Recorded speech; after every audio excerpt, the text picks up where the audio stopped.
Hi, in this blog post, I want to talk about another TED Talk that we watched in class this week. And this is a little bit different from the first one, which was about the fashion industry. This one is more about kind of genesis of creation in general. And it is by Kirby Ferguson, and it is called Embrace the Remix.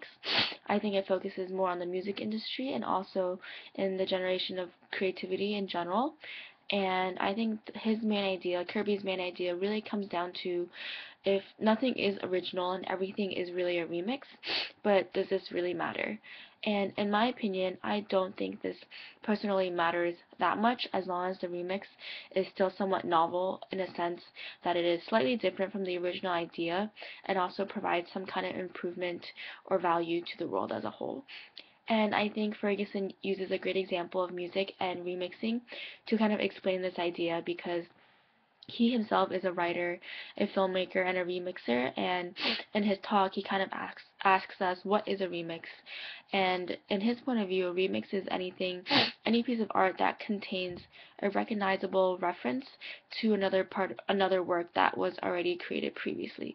So if we use this definition, basically everything in the world that we see in the music industry is a remix.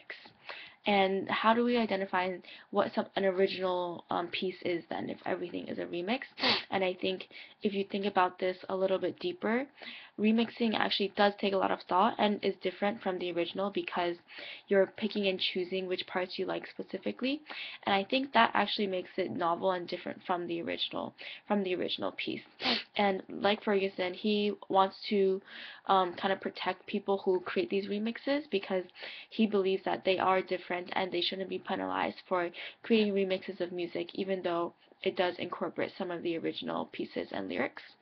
And furthermore, Ferguson kind of argues that creativity is always from inspiration that from an idea that was already generated before. So basically, he thinks every new idea that we have now is relatable to a previous idea, and therefore it is unfair to kind of penalize people who uses these new ideas because every new idea does incorporate something from the past.